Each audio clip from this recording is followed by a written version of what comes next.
Volunteer in a leading coronavirus vaccine trial has died in Brazil.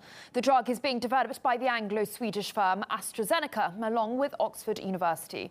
So far, it hasn't been established whether the volunteer actually received the vaccine or a placebo.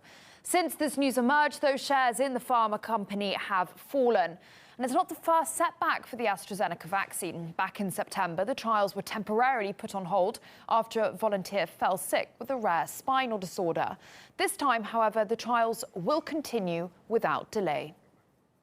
Following careful assessment of this case in Brazil, there have been no concerns about safety of the clinical trial, and the independent review, in addition to the Brazilian regulator, have recommended that the trial should continue.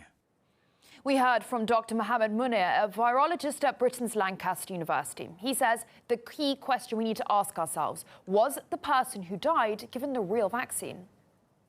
If we really look onto the front runners vaccine, Oxford University AstraZeneca partnership vaccine is the one that have received the major concerns in terms of pauses, in terms of having safety concerns.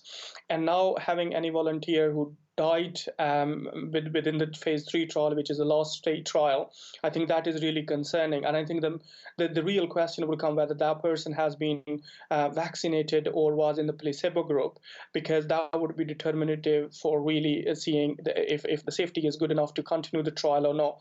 But looking really onto the trial continuation, because Brazilian government approved to carry on the trial, meaning that probably the person has been in the placebo group. But again, the question is that whether the transparency in providing all that information publicly is maintained or not, because if it isn't, it's really hard to interpret what really is the actual situation on ground.